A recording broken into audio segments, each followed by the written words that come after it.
What's going on, everybody? Welcome back into the Fantasy Football Fellas YouTube channel. My name is Lucas Wenzel, and today we are chatting about the 7 best picks to take in Week 17 of the NFL season. We're going to be covering Saturday's game. We're going to be covering multiple games on the Sunday slate and discussing the 7 picks that you should be most interested in taking over on Underdog Fantasy this weekend. Before we dive into that list, though, if you're not subscribed to the YouTube channel already, make sure you do that. Make sure you turn on those notifications as well.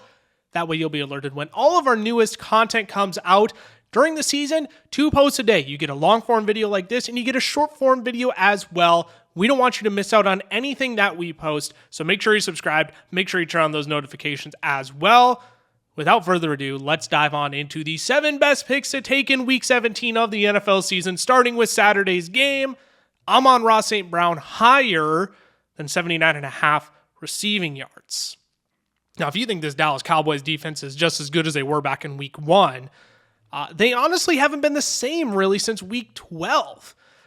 They've allowed the 5th most receiving yards to wideouts since Week 12. 4 wide receivers have gone for 90-plus yards to in their last 5 games, The Cowboys have allowed a 90-plus yard receiver in 4 of their last 5 games. Golly, that was a tough one to spit out, but we made it there. Amon-Ra, on the other hand, look, he's been clicking on all cylinders, all right? He's topped this number in 7 of his last 10 games. In indoor games this year, he's averaging 93 receiving yards per game.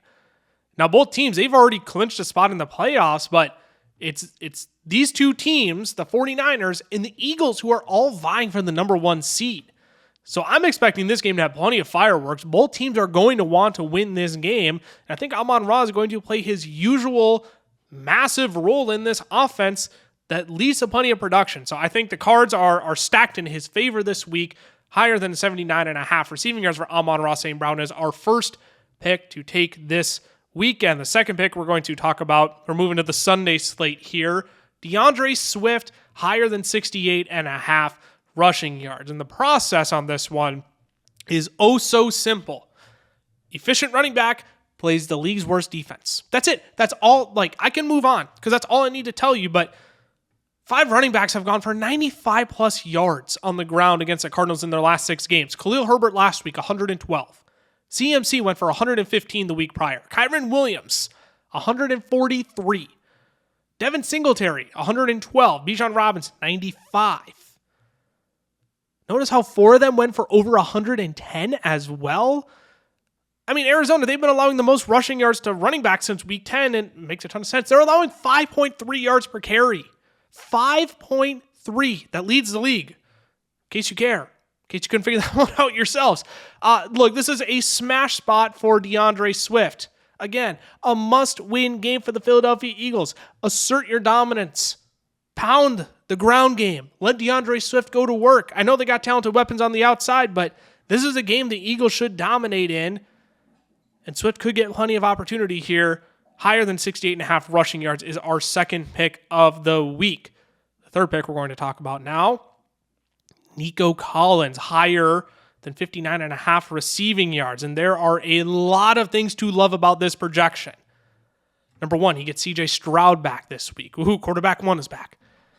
Number 2, they are playing at home, and Nico Collins averages 103 receiving yards per game at home this year. You heard that right, 103. For context, that is the second most yards by a wide receiver in home games this year, second to only Tyreek Hill. Shout out to Josh Norris of Underdog Fantasy for that reference. Nico dominates at home. He's averaging 100 yards at home versus only 39 on the road. So Nico eats at home, okay? And the third thing is Tennessee. They are allowing the 5th most receiving yards to wide receivers since Week 10. And 12 wide receivers have hit this mark against the Titans in their last 9 games. 12 of them, count them. That's over 1 per game. I don't need to waste much more of your time explaining why this is such a smash pick. Tank Dell is still out. Nico is wide receiver 1. He gets quarterback 1, his quarterback 1 back. And this is a smash the higher on 59.5. I can't believe we're getting it this low. Fourth pick we're going to move on to. This is another one. Look, if Underdog's going to give us free bread, we may as well just take it, right? Christian McCaffrey, higher than 86.5 rushing yards. These are by far my 2 favorite picks of the week. The Commanders' defense, look, they have just fallen off a cliff since the trade deadline. Since Week 10, the Commanders, they are allowing the 4th most rushing yards per game, 4.7 yards per carry. They've been run on the 5th most times in the league during that stretch. When you look at 85.5, 86.5 too, McCaffrey has soared past this in 6 of his last 7 games.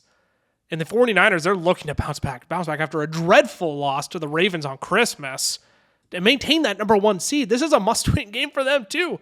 And there's no better way to do that than to lean on your studs, feed Christian McCaffrey the rock, let him go to work against a defense that is just atrocious in all facets.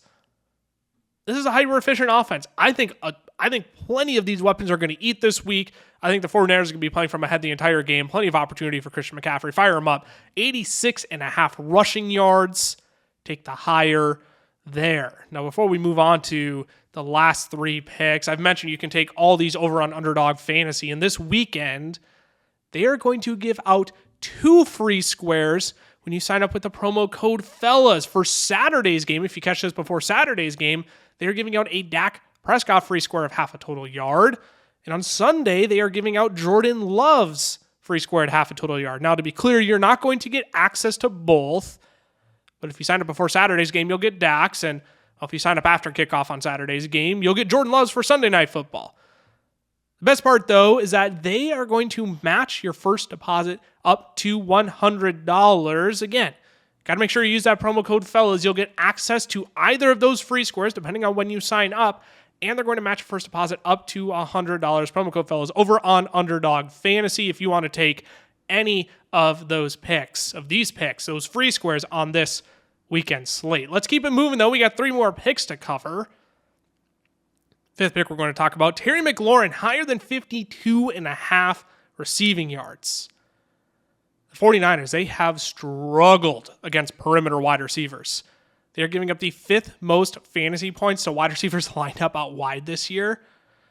And Terry McLaurin, he lines up out wide on 87.5% of his snaps. 87.5%. Now, I get if you're worried, it's like, Lucas, Jacoby Brissett, he's at quarterback this week, though. I'm honestly not too worried about it. I totally get if you are, though. But when he's come in and replaced Sam Howell, he's looked one way and one way only. It's been right to Terry McLaurin. I think it's a one-read wonder, Jacoby Brissett, one read and chuck it to Terry McLaurin kind of game. They're going to be playing from behind, too. Favors the likes of Terry McLaurin in this game. They struggle against perimeter wide receivers. I think Terry McLaurin gets plenty of volume this week. Higher than 52.5, I like that. I would take the higher there for Sunday's game between the Commanders and the 49ers. Let's keep it moving. The 6th pick we're going to talk about is Rashee Rice, higher than 62.5 receiving yards.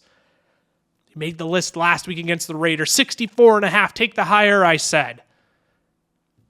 Missed it by 8 yards. 57 yards he came in with at the end of the day, but he still drew 12 targets in that game. That was the most he's drawn over the last 5 weeks. Just came down with only 6 receptions, though. So we're going to go right back to the well. It's a phenomenal matchup with the Cincinnati Bengals. Cincinnati, they are allowing the most receiving yards to wideouts since week 10 on top of 15.8 yards per reception. That's second to only the Houston Texans during that stretch. And on the season, though, we want to look on the season, the Bengals 15.3 yards per reception to wideouts. That is the most in the National Football League.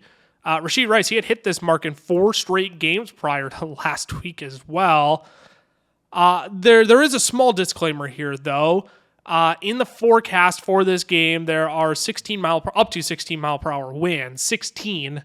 I realized I kind of stumbled through that. Almost sounded like 60. 16 mile per hour winds and an 8% chance of rain. I'm not super worried about it.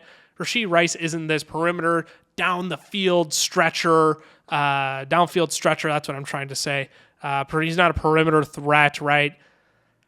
I think this is fine. 8% chance of rain, I'm really not worried about. We'll keep track of the winds, but all in all, I'm not super worried about it for Rashee Rice. I'm very comfortable taking the higher on 62.5 here. He's going to get the volume. If he's going to see 9 to 12 targets a game, this is the perfect opportunity against the Bengals for him to just rack up yards after the catch. They're allowing 15.8 yards per reception since week 10. This is a great opportunity for Rashee Rice to smash 62.5 receiving yards. Take the higher, and let's move on to our final pick. We're going to Sunday Night Football. Justin Jefferson, higher than 77.5 receiving yards. And now there's a lot that goes into this pick, all right? In his last 2 games against Green Bay at home, Justin Jefferson is averaging 176 receiving yards per game. He went for 184 last year. And the year prior, he went for 169 at home against the Packers. Now, there's no Jair Alexander as well. Oh, brother. And he's hit this number in each of the last 2 games with backup quarterback play. Now, the catch is that I know it's not Nick Mullins this week. It's Jaren Hall. I know. Came in for 1 drive earlier this season, though. 5 of 6, I believe it was, for 58 yards. 5 of 7 for 58. 6 of 7 for 58. Right in that range. Came in for a drive, though. He looked all right. To counter all that, though, I get if you're concerned about Jaren Hall, but who is Jaren Hall going to throw to this week? TJ Hawkinson's done for the year. If Jordan Addison plays, he's coming into this game banged up. Only a limited participant in practice as of Thursday. Haven't gotten the Friday practice reports yet. So who's he going to throw to? KJ Osborne? Brandon Powell? Josh Oliver? Justin Jefferson could be a target hog this week. So 77.5 just feels too low for a top 3 wide receiver in the NFL in an exploitable matchup with diminished offensive weapons around him, regardless of who's at quarterback. Like, Kevin O'Connell is going to make sure Jaren Hall is ready to come in and play in this game. He literally was coaching Josh Dobbs after Jaren Hall exited the game against Atlanta.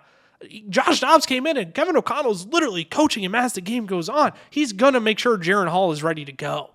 I don't know if he's going to chuck it around as much as Nick Mullins did, but you better believe Jaren Hall is still going to be ready to go for this game. It might not be pretty, but I do think JJ has a really good chance of topping 77.5 receiving yards this week against the Green Bay Packers. Take the higher over on Underdog Fantasy. That's it. That's all I have for you this week. Thanks for tuning in. Again, make sure you go take advantage of those 2 free scores over on Underdog Fantasy. If you sign up before Saturday night, get that Dak Prescott free score of half a total yard. If you sign up after kickoff, that's all right. You'll get Jordan Loves for Sunday Night Football. Promo code fellas, they'll match your first deposit up to $100 as well. If you're not subscribed to the YouTube channel already, make sure you do that and make sure you turn on those notifications as well so you do not miss out on any content that we are posting for you all every single day, 2 pieces a day during the regular season. Thanks for tuning in. Really appreciate your viewership, your support here. I don't think we're going to see you all until the new year. So I'll see you next year. Haha. Terrible joke. You can unsubscribe if you really want to. Thanks for tuning in, though. Best of luck to those of you who are in the Fantasy Championship this week. Week 17, yours truly is facing off against Tyler in our main Dynasty League Championship. That is going to be a phenomenal matchup this week. We will be back and report on all of that and who won, who has bragging rights, etc. But if you're in the Fantasy Championship this week, best of luck to you all. Until we see you next time, stay safe, stay healthy. Best of luck to you all in the championships. We'll see you soon. Deuces.